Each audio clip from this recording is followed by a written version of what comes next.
And so through these type of activities, they may not be directly on the street activism. I've never marched in a gay parade, but I think through other means I have provoked discussion and dialogue, and so now it's pretty commonplace for young scholars and Asian American studies to include queer studies from an Asian American perspective. Before it was just white, and so I guess that's how my work has evolved, or how I've been able to integrate my personal orientation with my political and academic orientation. So I've been lucky to have the means. For instance, on the marriage equality debate issue, that were we going to just put kind of coming out stories, or have profiles of nice Asian couples who got married in City Hall in San Francisco?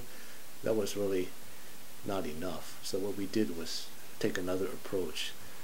We worked with we got demographic materials, worked with other scholars on looking at, from the census, how many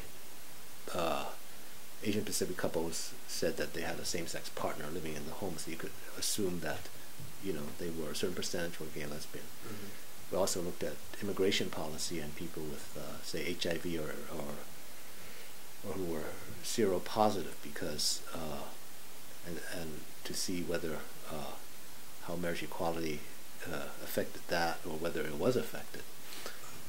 Also, a lot of the early civil rights cases around marriage equality were filed by Asian Americans in I think Washington State and Hawaii by South Asians and Japanese Americans.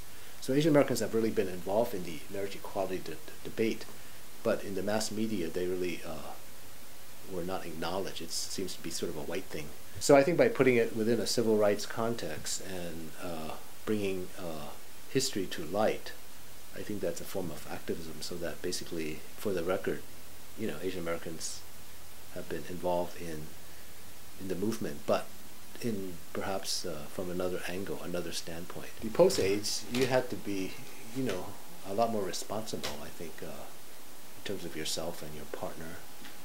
And even I tell my, I would tell my friends, make sure, even my straight friends, I would I have a good friend who has a lot of girlfriends, and so I said, hey, I hope you're using a condom.